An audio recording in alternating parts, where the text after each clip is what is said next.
Check, check. It's saying I'm live. Hey, someday I'll do a waiting room thing. Today's not that day. But I'm back. Now, videos are coming soon. I'm recording a bunch. I'm actually using, going forward-ish,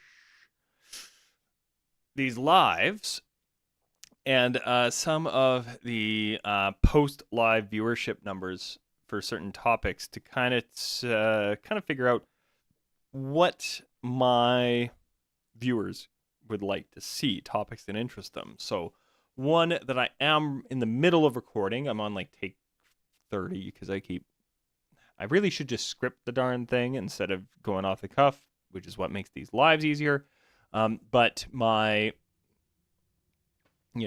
audio mistakes DJs make. That one got hundreds of views after doing it as a live, which for a channel my size to get like, what was it, 200 views or something like that on post live is a bit of a big deal. Because if you happen to be watching this in the future, I only have just over 500 subscribers. That has jumped a bit. I went from like 500 to 530 in less than a month, partially thanks to Daryl on that podcast I was on. That was a lot of fun. Yeah. Oh, my hair is sticking. Oh, it's this side. I don't know. My hair is all over the place. I haven't combed it yet today, but we're just gonna live with it. Today we're gonna talk about one of my favorite hobbies, D&D. I love playing it, and I love running it, and I love watching it. But there's a few channels that I just can't get into because of their audio. So you, as a burgeoning, is that the right word, YouTube channel yourself, or Twitch stream or whatever, doing a D&D podcast or actual play or live play or so many things, or if you're playing, Call of Cthulhu, Pathfinder, New Daggerheart, what was it, Dungeon Crawl Classics, somebody's going to be annoyed that I didn't mention the 800th, like there's tons of tabletop RPGs. Much like YouTube, as much as it annoys people, I'm putting D&D in the title because that will get the most amount of clicks. Sorry, but if you're doing any actual play, live plays, that kind of thing, how do you get the best audio? Now, why is this important? You have to keep in mind, right? Critical Role, Dimension 20. I do love these players. What's this? Does this matter? Who's beeping at me? New friend request that's already removed by the time it shows up on my thing. Probably a cam bot. Okay. Dimension 20, Critical Role, right? I watch a lot of these. I've listened to a bit of NADPod. I watched a bit of the MCDM stuff. So, like I'm sure there's some obscure, cool ones out there, but I've watched mostly just the big boys. And I have notes. So, Critical Role has had some drastic improvements over the years in terms of audio quality. And they've also been improving their visuals. Now, something you need to keep in mind if you are getting into this world of putting out internet content revolving around tabletop RPGs, you are not going to keep up visually.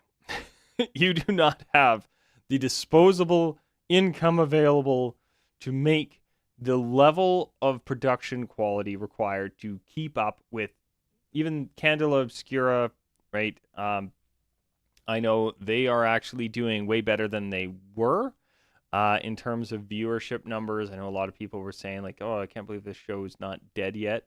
But when it actually has aired and it's out for a bit, it does catch up right? And especially as of late, right? The finale, you can see I didn't watch all of it myself yet.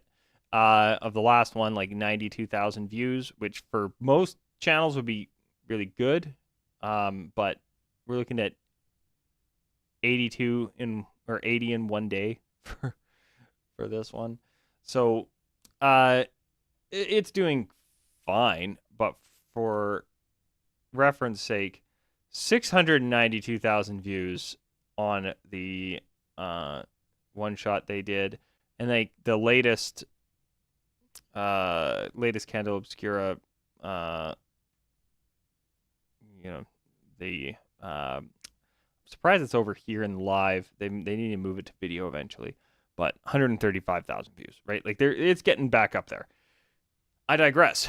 Visually speaking, those shows are something else, right? They have high production values.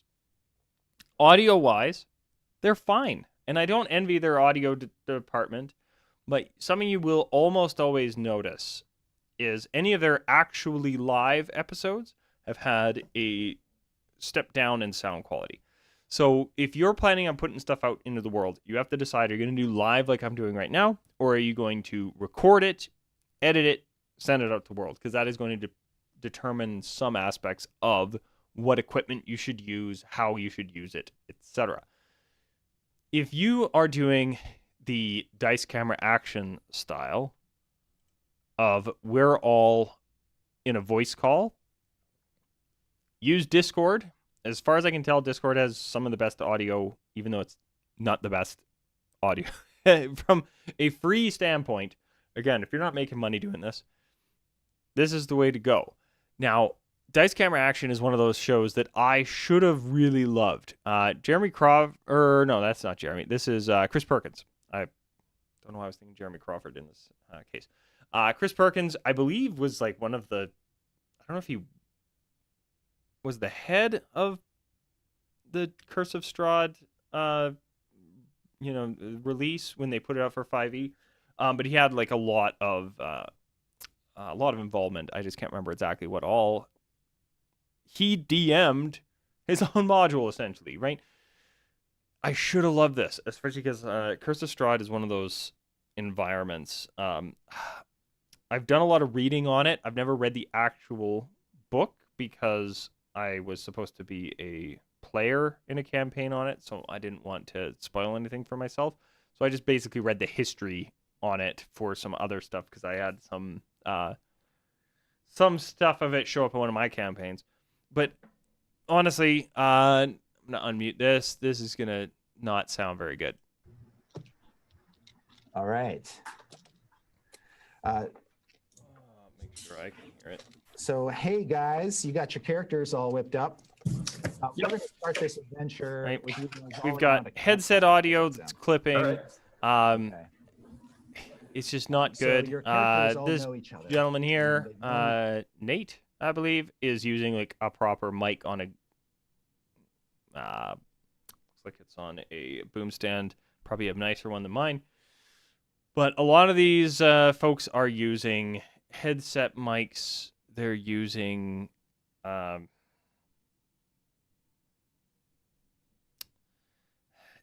Like I think one of them at one point was not in this episode, but was using the inline microphone on their Apple earbuds, right? So if you're wanting to do this style, get this unhooked so that I can actually hear what I'm sending out to the world. If you're wanting to do this style, be very cautious of like headset mics and things like that. Now, I'm talking into a Audix OM6 or something like that. Might be an OM8. This is like a fairly expensive microphone. You don't need anything like this. I got this used, and I had it handy when I started doing some of these live stream things. This is what I use for my Zoom calls, right? You don't need anything this high end. But if you're going to do this type of call, Discord is really nice because you as the DM can go and like set each character's volume individually. Now, Is it just... Nope. I don't have it set up to pick up my... I wonder...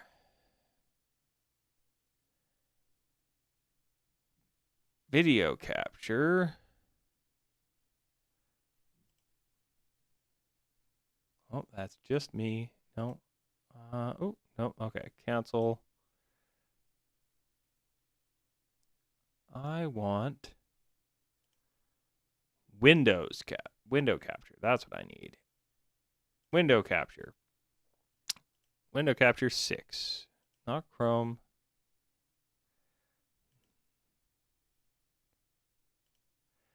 I'm gonna have to just do it as a good old-fashioned screen capture.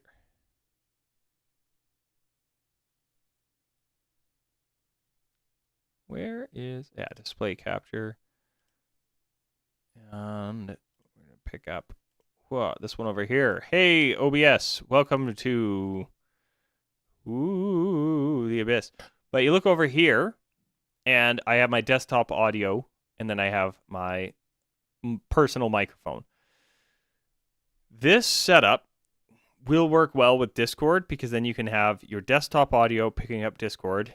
You go into your audio adjustments and get rid of everything. Make sure you mute all of your Windows Update stuff and things like that. And you set this to the volume you need. You want them to be matching, right? So if I'm going, and you can go into the red on OBS. That's a whole other ball of wax. But you want theirs to be roughly where yours is. Adjusting this and then adjusting them individually. And then you just hit streaming and you hit the start record.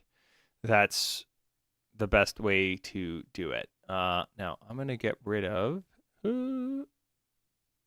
remove. Hey, we're back. Although it looks like my camera is frozen. Oh, you know why? Because I probably accidentally captured it twice.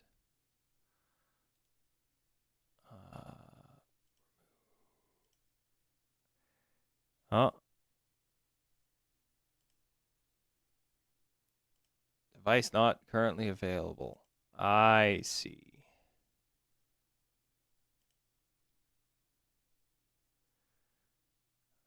Deactivate.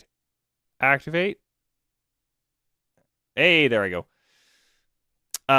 So anyway, I would use Discord because then you can control everybody. And then I would get everybody on some type of USB microphone.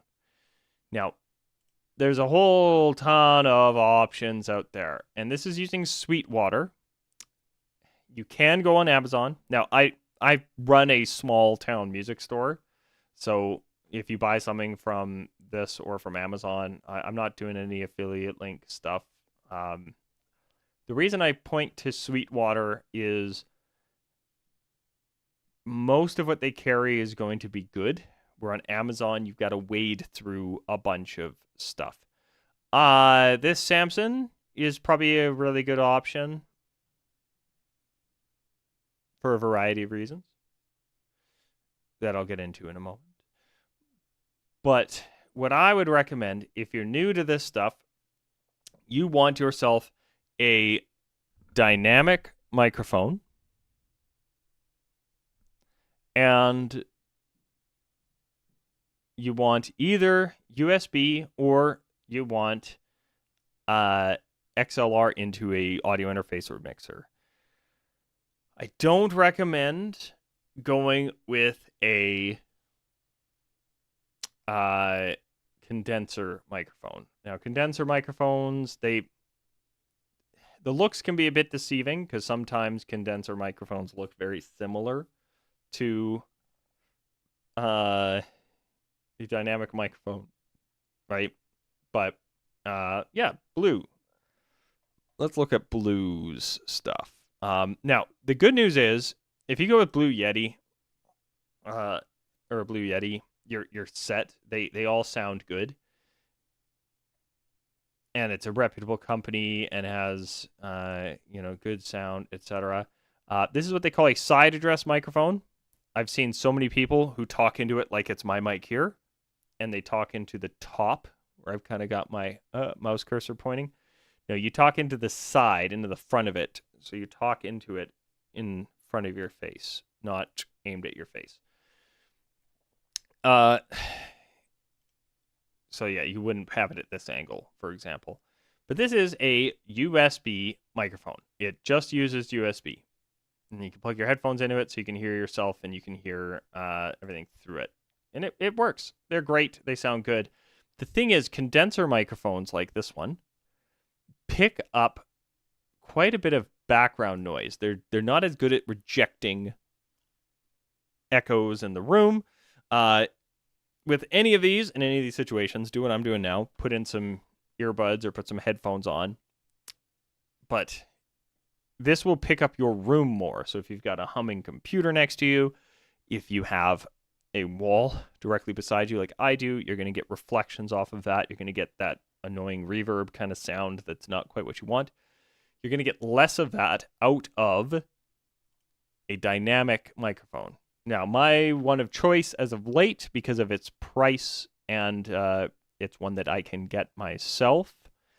So I do sell these at my store, so I have a bias, but that's why I have an easy time recommending them. Again, I'm not selling you this. I don't make any money unless you come to my store in the middle of nowhere and buy it from me. You buying it from them doesn't affect me at all. But what I love about this, it's pretty inexpensive.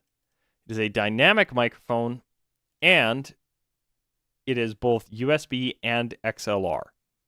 XLR is the fancy name. Ooh, I can even it's got a little arrow. Hey, look at that. For this type of cable. So looking at the back of it, you see how they, oh, interesting. I didn't know it could use both at the same time. That's pretty handy.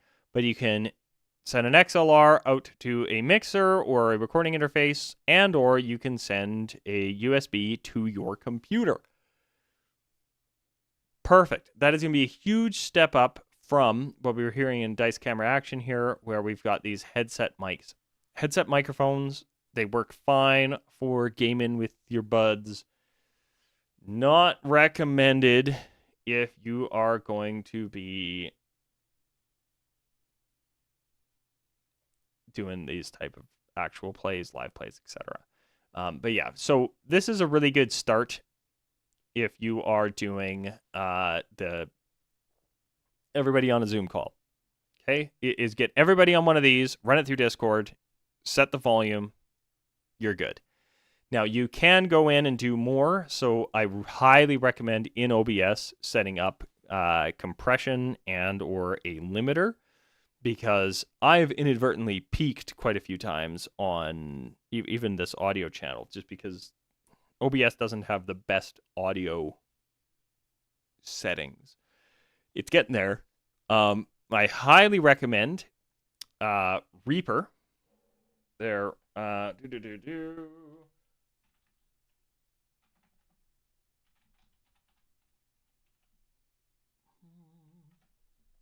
Reaper's RIA plugs. These are amazing and better than what comes free on OBS, and are free themselves and work in OBS. It has a really great EQ. It has a multi-com. This X compressor, I wouldn't worry about this. That's just too much. But this one here, their RIA comp, this is awesome. This compressor, it's super easy to use. It is a wet and dry. What that means is you can have, they call it parallel compression in the biz, but basically compression is pulling your volumes down when you get louder. So if you have the wet and the dry, the wet is the affected part. So you can have the dry signal added slightly in.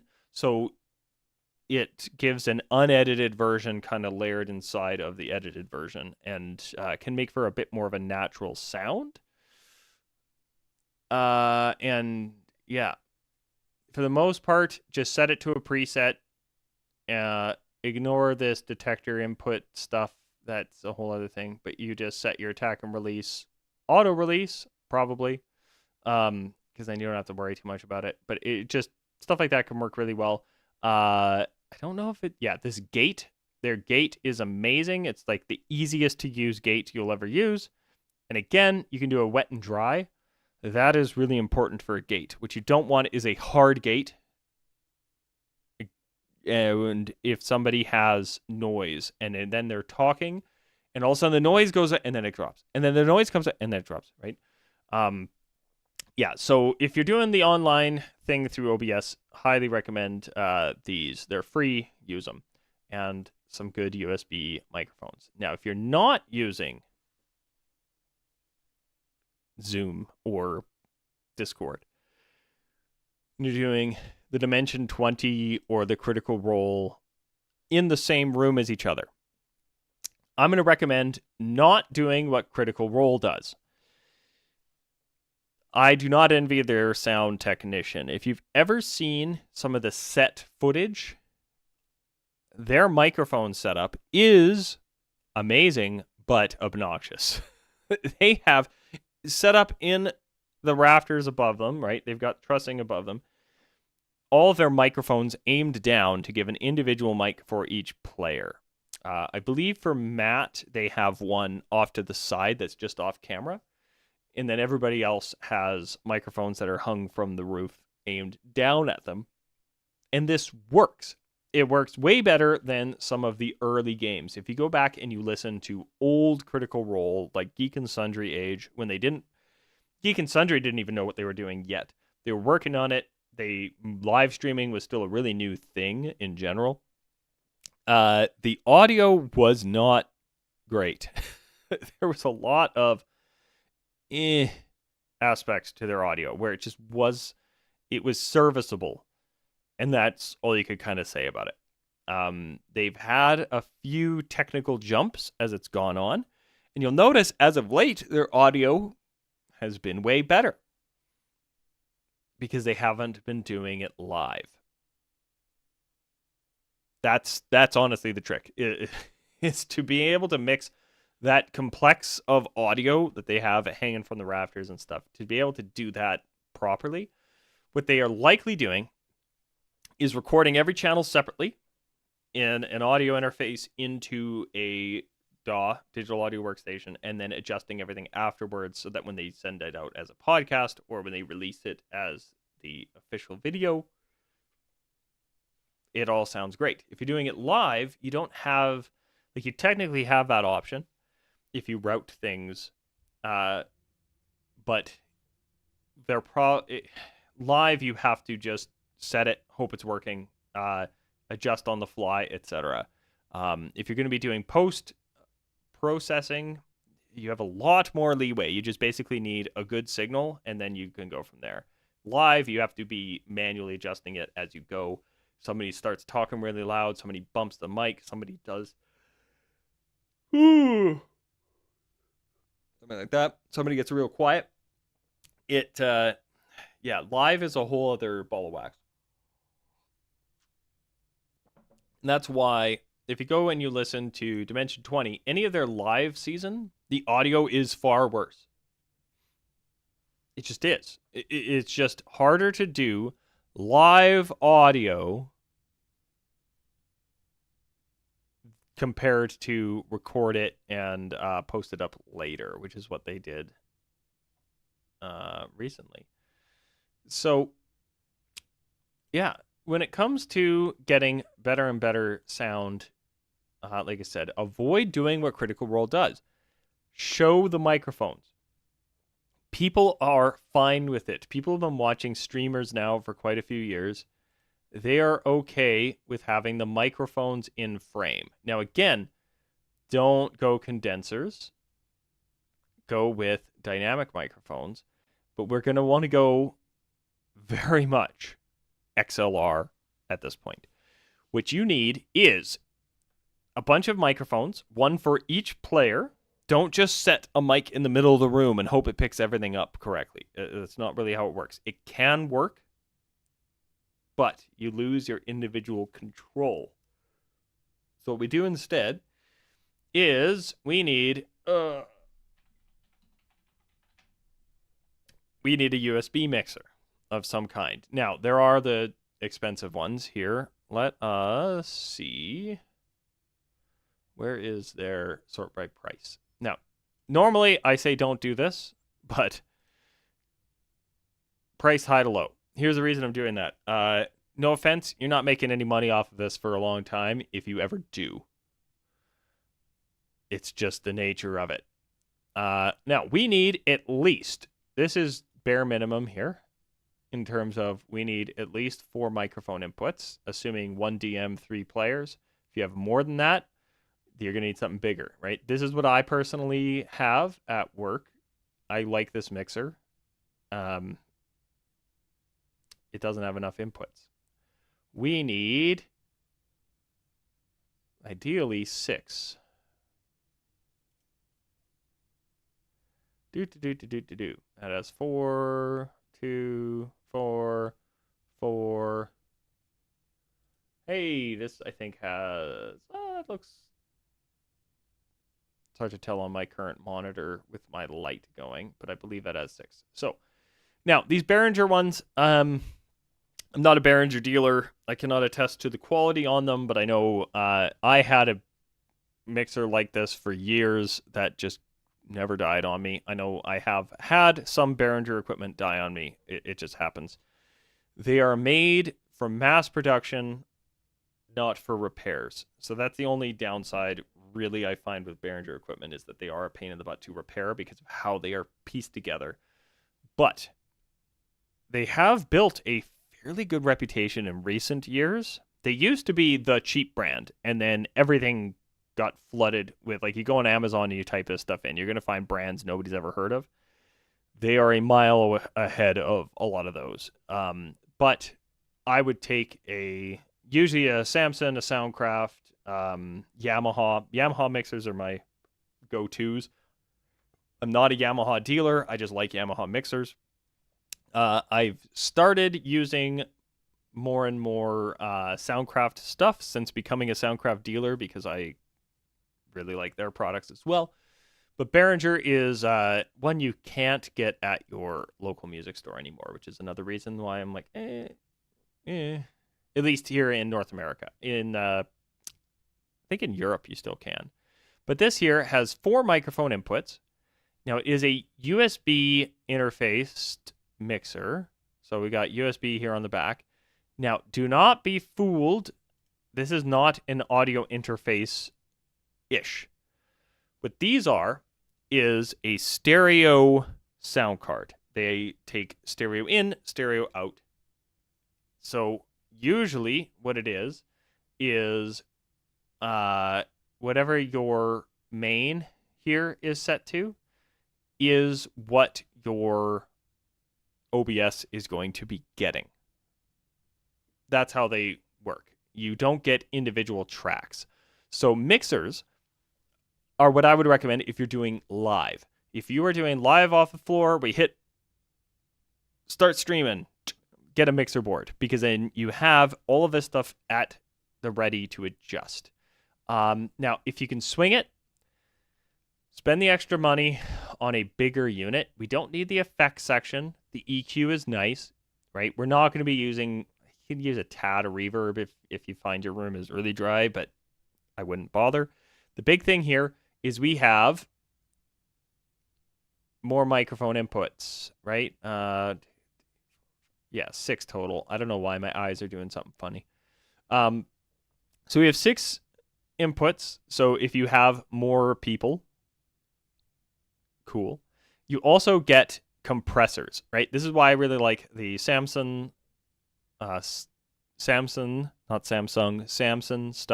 and Yamaha, who I think Yamaha were like the first big company to do it, where they have these single knob compressors.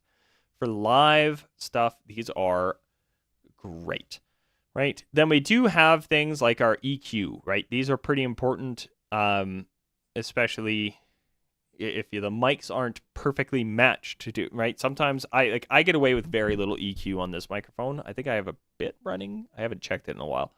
But this It gives you some options and whatnot. You can plug a headphone into wherever the headphone jack is on this guy. Yeah, phone/control there. And then you can hear what you're probably going to be sending out. Because the other thing, OBS's monitoring has a delay, so it's a pain in the butt if you are in the room with your talent, or if you are one of the talent and you're mixing it. It's just easier if you have the headphones in, because then you can hear it, right? Now, ideally, you do what I also have here, is you give everybody some in-ear monitors so they can hear themselves. They're not too distracting. You can run the cable up the back so that all the players see is everybody has this kind of earpiece. And again, if you look at Critical Role during the pandemic year, they were doing that where everybody, because they had to be so far apart, everybody had an earpiece in so they could hear each other. It worked, right? And it does work. Now, the reason I say that can be a good idea is then everybody can hear how they're coming through the microphones, right? They know if they, like, oh, that's way too quiet. Oh, that's way too loud. They can find the sweet spot. That can be really handy. So you can get something like this, plug in a headphone amplifier. You can find a cheap 4-channel one for next to nothing. Look on the used market for stuff like that. And for mixers like this. Again, though, be aware. This is just doing stereo out. And for live, that's all you need. Technically, you probably just need mono out. Though, what you can do with the pans... There they are. I was like looking on this. They're exactly where they usually are. But with the pans here, I can adjust, say, keep the DM in the middle, and then you have, say, if you're doing the Critical Role style of people on each side, you can do a light pan. So for the audience, if they're watching when somebody on their left-hand side is talking, it comes a little bit more out of their left channel.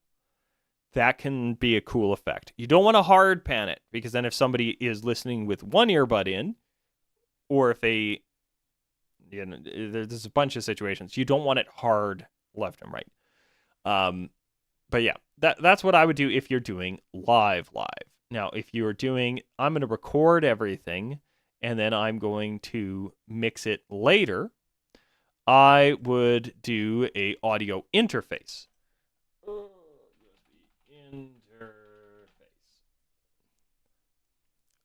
Now, again, not always what I recommend is just going price high to low.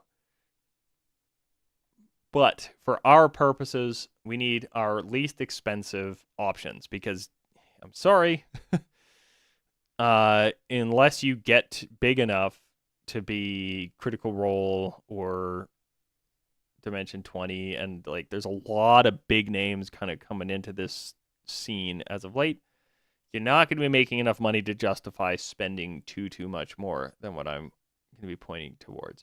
Again, I do like Focusrite stuff. I quite like a lot of their stuff, but I am biased because I'm a dealer. We're probably going to end up pointing it to a Behringer just because they're a lot for not a lot of money.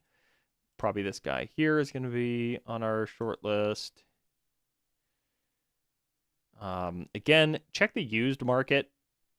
Presonus makes some really good 8-channel stuff that can usually find for pretty good on the used market. Like, this is the kind of stuff that what I recommend for the recording studio is going to be different than what I recommend for a live stream that you're not making an income on. Well, that Tascam looks pretty good, but I'm looking for something with 6 preamps.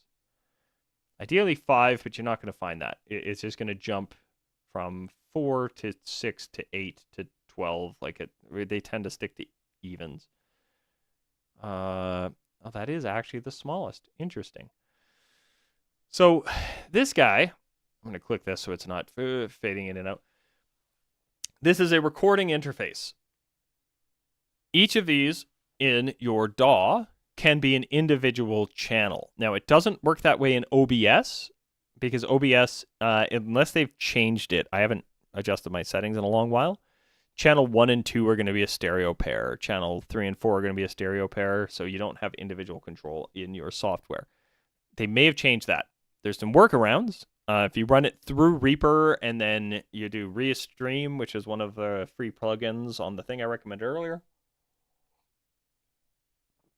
there you go. And you can send it back into OBS and you can control everything in there. But I would only bother with this if, one, you have it already, or two, if you are planning on recording and then editing and then releasing it. If you're doing live stream stuff, interfaces are okay. That's what I'm actually going through right now. But a mixer gives you more hands-on adjustment. And when you're dealing with 5, potentially 6, up to like 8 players, if you look at Critical Role and stuff, that's where you need more channels and more individual control. That's where something like this, now this has preamps on the back, right? So we've got up to 8 microphone preamps on this one. That can be really nice if you're doing a lot of this stuff. Hate to break it to you guys, for individual track recording, 300 is actually pretty good. It's just the way it is. But yeah. Now, in terms of microphones, I'm a big fan of, God, I think they're D38. Yeah. I'm a CAD dealer, so I've dealt with these ones a bunch, so I kind of vouch for them from that. I personally don't own a set of these yet. I actually need some, but my supplier's been sold out. But this is a 3-pack for $50. Right? Check your local dealer, see if they can get these things in. These are really, really good microphones for the money. They are designed for live use. But they sound really good. They use a neodymium magnet. They proudly display that multiple times throughout some of the literature. That gives some advantages. It reduces the weight of the part that's like picking things up, so it can pick up higher frequencies a bit better. Also means you don't have to add as much gain to them, so they will sound, like they say here, a hot signal. That's what they mean. Now, cheaper equipment tends to have worse preamps. The preamps in the Behringer stuff actually are leaps and bounds above what they used to be. Using on these Euphoria things, they bought out a company called Midas years back. Did they mention it in here? Yeah, Midas designed preamps. They basically bought out a company who was really good at making preamps and put their preamps into their equipment. Not a bad way to go about it. So the preamps in this like $200 to $300 range stuff is actually usually pretty good. If you're buying bottom of the barrel stuff on Amazon, where it's like a 4-channel mixer for $40, you're not going to want to crank the gain up too high, because the gain is signal strength. It is how much you're adding in, and the more you add in, the more noise it adds if it's a noisy preamp. So a neodymium magnet equipped microphone is probably going to sound better. These are very directional, right? As soon as I go, that's how these work. So having one of these on a stand in front of each of your players is going to pick them up really, really nicely. Because again, don't do what Critical Role does of having everything hidden in the ceiling. Now, Dimension 20 does things a little bit differently. They do clip-on microphones because they are a sketch comedy-centric platform. At least they used to be, right? Back in the... now it's Dropout, but used to be College Humor, right? Everything was... done using a wireless belt strap thing.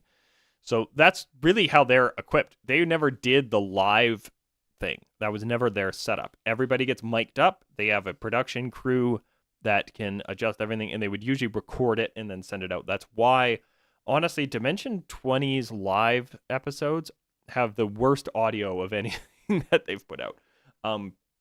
They did make some really smart moves during COVID. They did, when they had everybody remote, they made sure everybody had like a decent microphone and stuff. So their live stream episodes in that regard are pretty good audio quality for what they are. But yeah, it's them in the room. It's a different environment. It does a lav mic, like those clip-on mics. I'm not a fan of them. I don't like the sound because I'm used to studio mics, and having the mic this close to the mouth, you're going to get a different sound.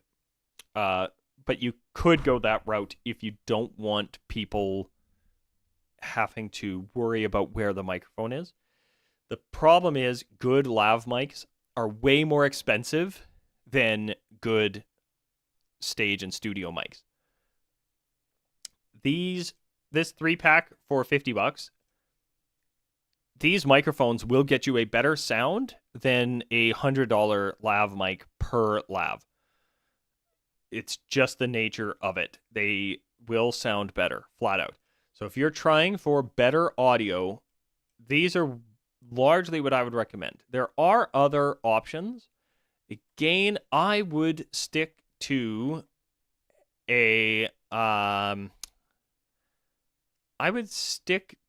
dynamic microphones, because you're going to have a whole bunch of people in the room, right? You could now Critical Role has shotgun mics hanging from the ceiling.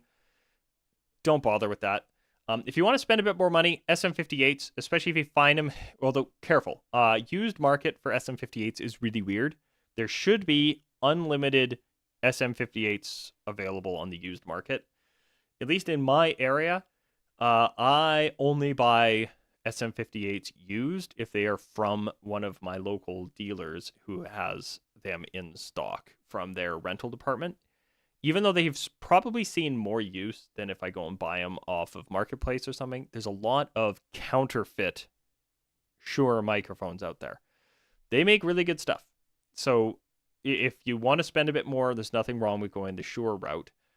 But if I go here and I do low to high, yeah, you can find stuff in the $25 range. It'll probably be fine. I would avoid. I don't mind the PGA microphones, except that they have an on-off switch.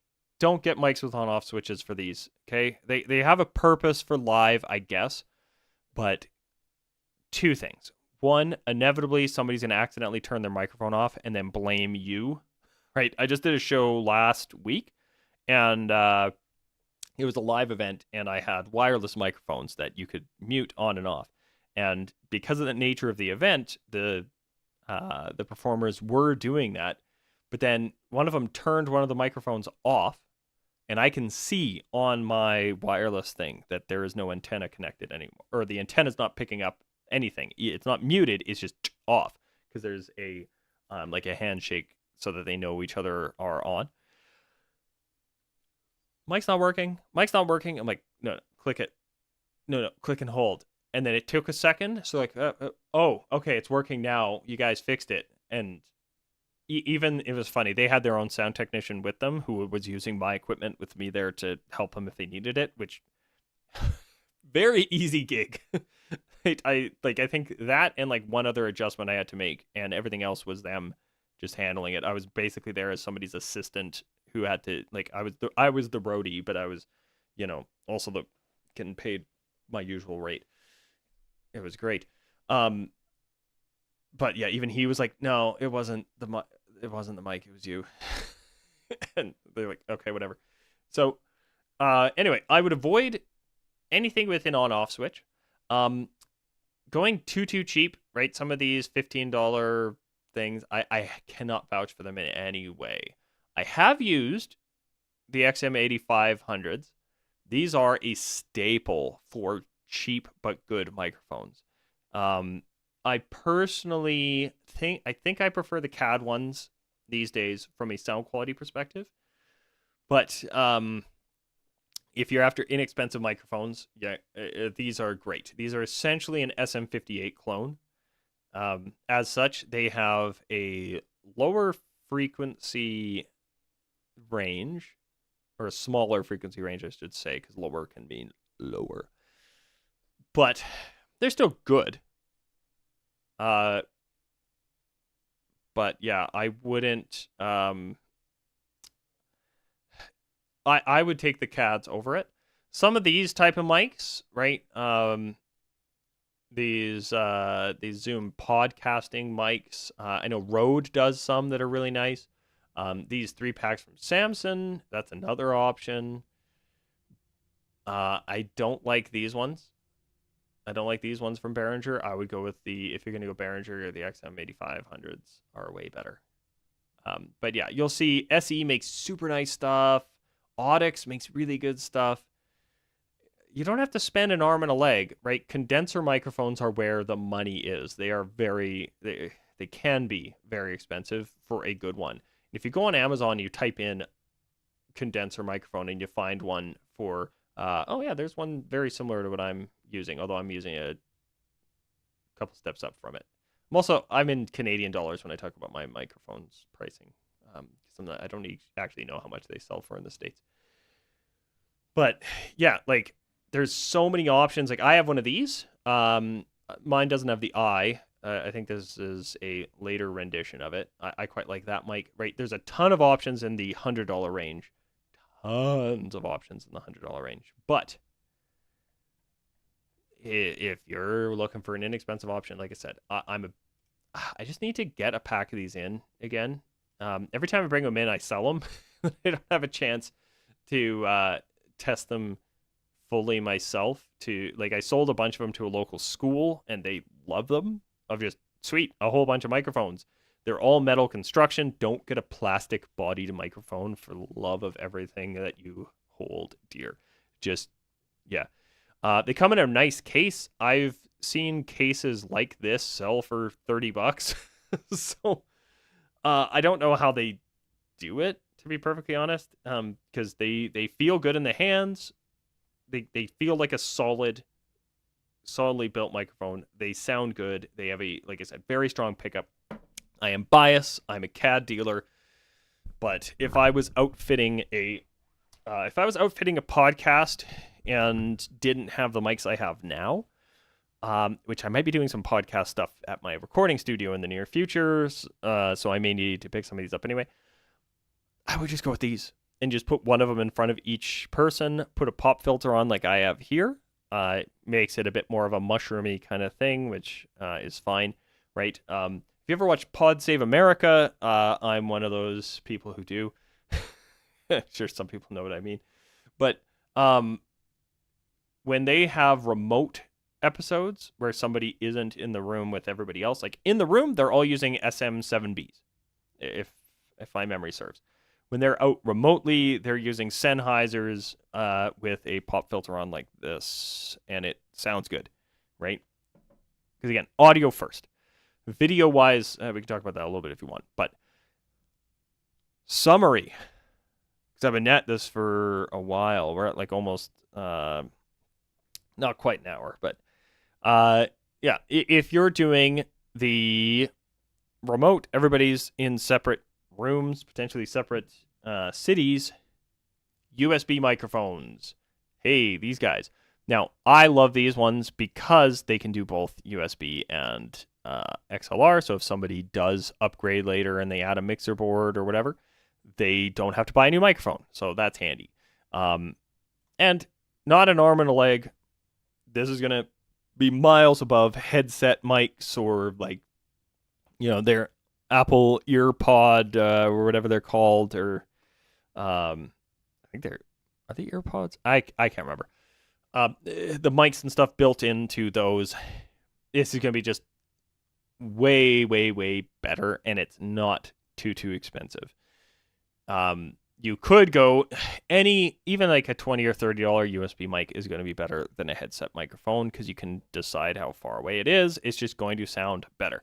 So have everybody do that and off to the races. If you're going to be in the same room, get yourself some inexpensive dynamic microphones.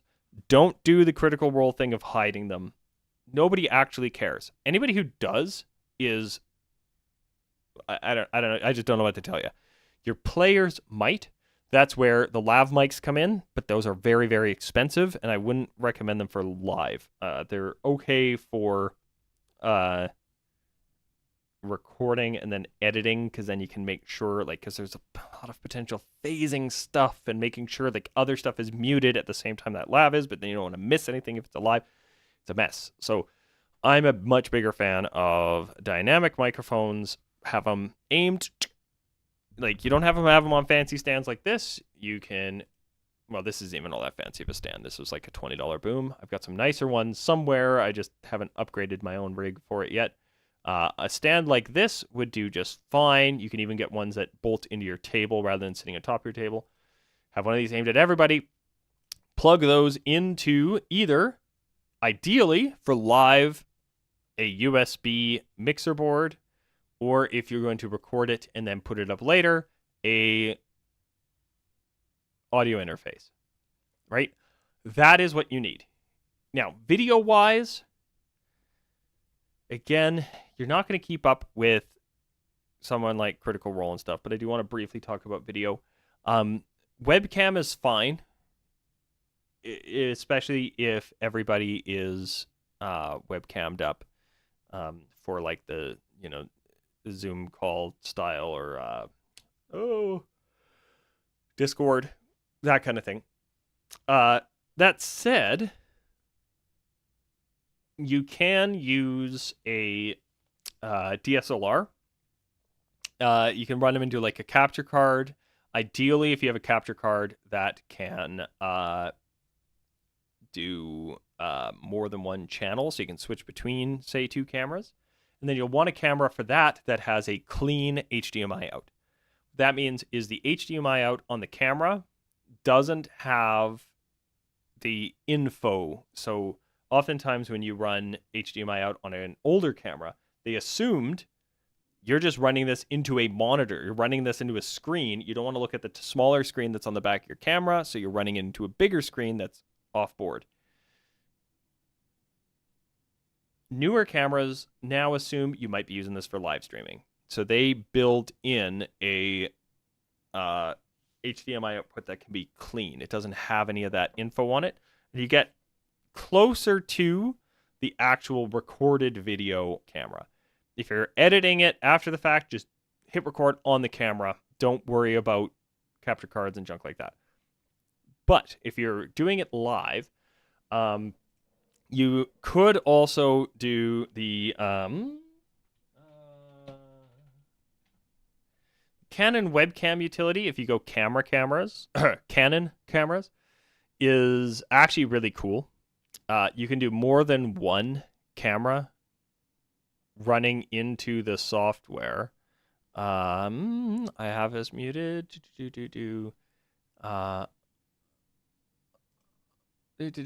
So that's the intro, installation, setup. I want to see it in use. Come on, Canon. That doesn't help me at all. That video. Yeah, neither of these videos are great for this. They have stepped it up immensely. I wonder. Aha! New version 2.1. There we go. The original version of this came out, again, pandemic era of, hey, you want to use your Canon camera that you already own in a Zoom call because you're stuck doing Zoom calls for work instead of being in person. Well, here you go. That was how those cameras worked. Is you'd plug in USB and you would get what you actually see here now. When I go here, you'll notice I'm only at like 540p, even though I'm streaming at 720, I think is what I have it set to. And that's because I've got an old Canon T2i running right now. Funny enough, it overheats if I click the video button and start recording, which is why I don't use it for video anymore. And it's now a webcam. But if it sits running as a webcam for hours, it just works. It is not officially supported by the software. If I use my Canon SL3, I get full 720p video. I think I can do up to 1080 if you buy the step-up version. because they have like a subscription fee for the Utility Pro. And it is actually pretty sweet, right? So they're saying default scene free. You can do custom scenes and then up to 5 cameras.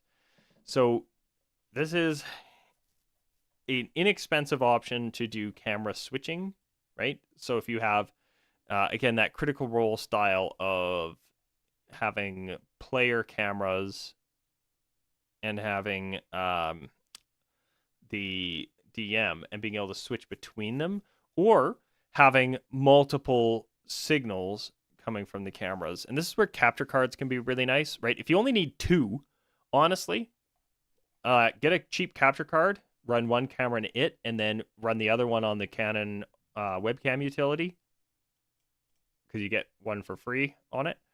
And then you can have 2 camera angles, so one on your players, one on your DM, that kind of thing, if you only need 2 cameras.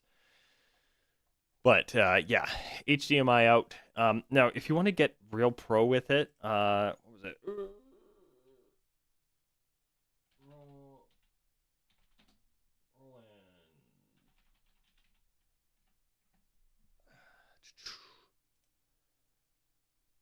These stream stations. If it'll load.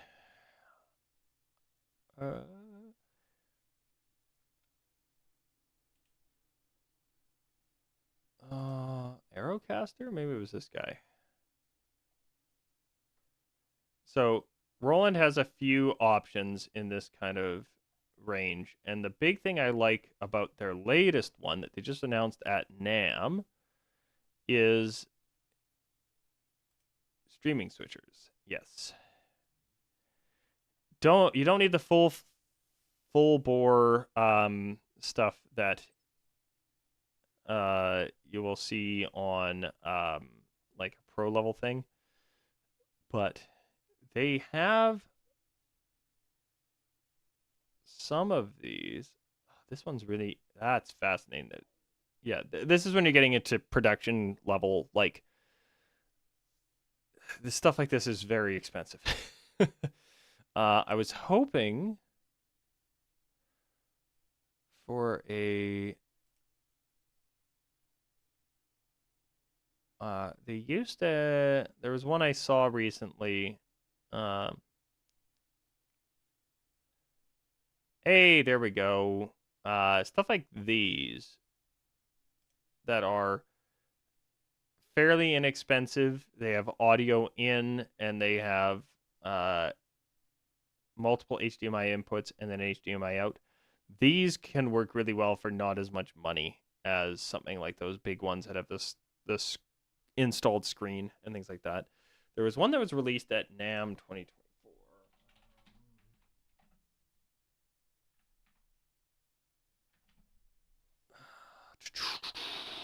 I don't remember. I had an article I used. Yeah, it was Gear News. They had a did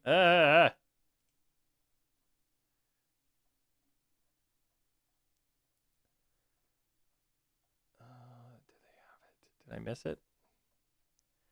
I looked through a bunch of this stuff on a video I did where it was like, here's a bunch of cool stuff. It got released at NAMM this year. And one of the things they had was a Roland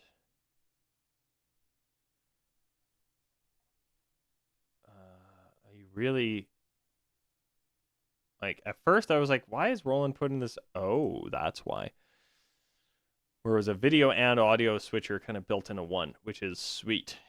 It's a I'm used to a lot of this stuff being separate, where you have an audio guy and you have a video guy, but in a production situation like a podcast or a actual play or whatever,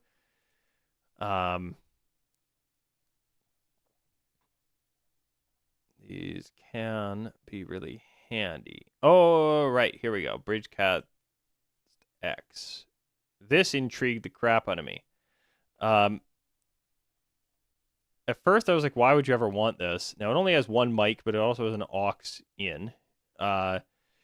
So you would run a audio mixer into it, but this has 2 inputs for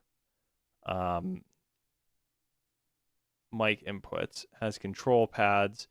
Yeah, like it is a are you gonna tell me the American dollar pricing? Yeah, like $600. That gets you into video and technically audio switching. I think like it has individual, but again, you can get away with using some inexpensive software options, right? Have multiple scenes set up in OBS with a couple cameras that can be differentiated in OBS, and then you just click from scene to scene, kind of like I do here. Hey, have that set up and just switch between them with the audio set identically between the two. And yeah, switching back and forth between different camera angles and stuff will work just fine. So yeah, the video side, like I said, you have to just understand you're not going to keep up video wise with a lot of these bigger productions, but audio wise, man, a inexpensive mixer with a set of inexpensive mics in view, aimed at your talent, will actually sound better than some of the big boys out there. You will always find live streams are going to be quieter than post recording because you can really slam a limiter a bit more and just not be as worried about clipping because you can check. Live, you have to be a lot more careful, that kind of thing. But yeah, if you want good audio, like I said, use a mixer for live, use the recording interface for non with the mics in view. I'm just going to keep harping on that. Cheap set of mics. You don't need anything bigger or fancier than this. This is enough. But I think that's a good ramble on this subject. Got to, thankfully point out a lot of free stuff, right? So like I said, if you're using Canon, get the free webcam utility, even though it doesn't have multi-camera views. That'll get you started for like a really good webcam option for live. That's there as well. If you need multi-camera view, well, that starts getting super expensive really quickly.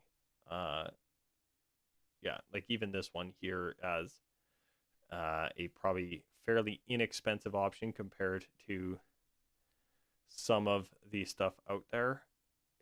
It's gonna be, this is gonna be pricey.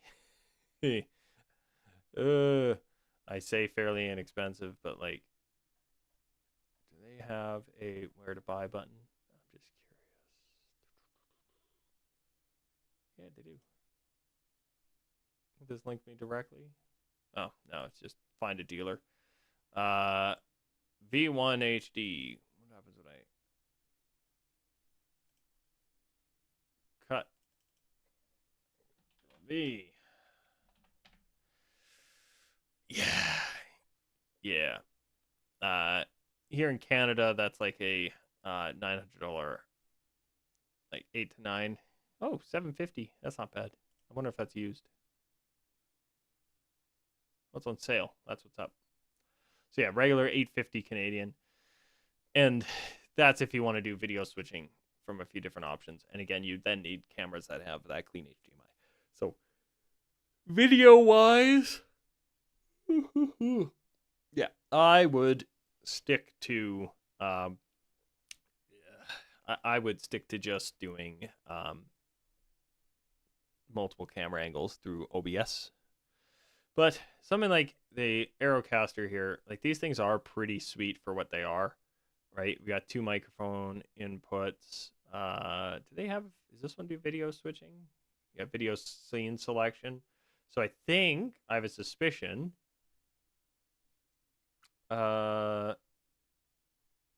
this probably, yeah, this hooks up to an app and then you have multiple camera stuff set up in the computer rather than through the unit,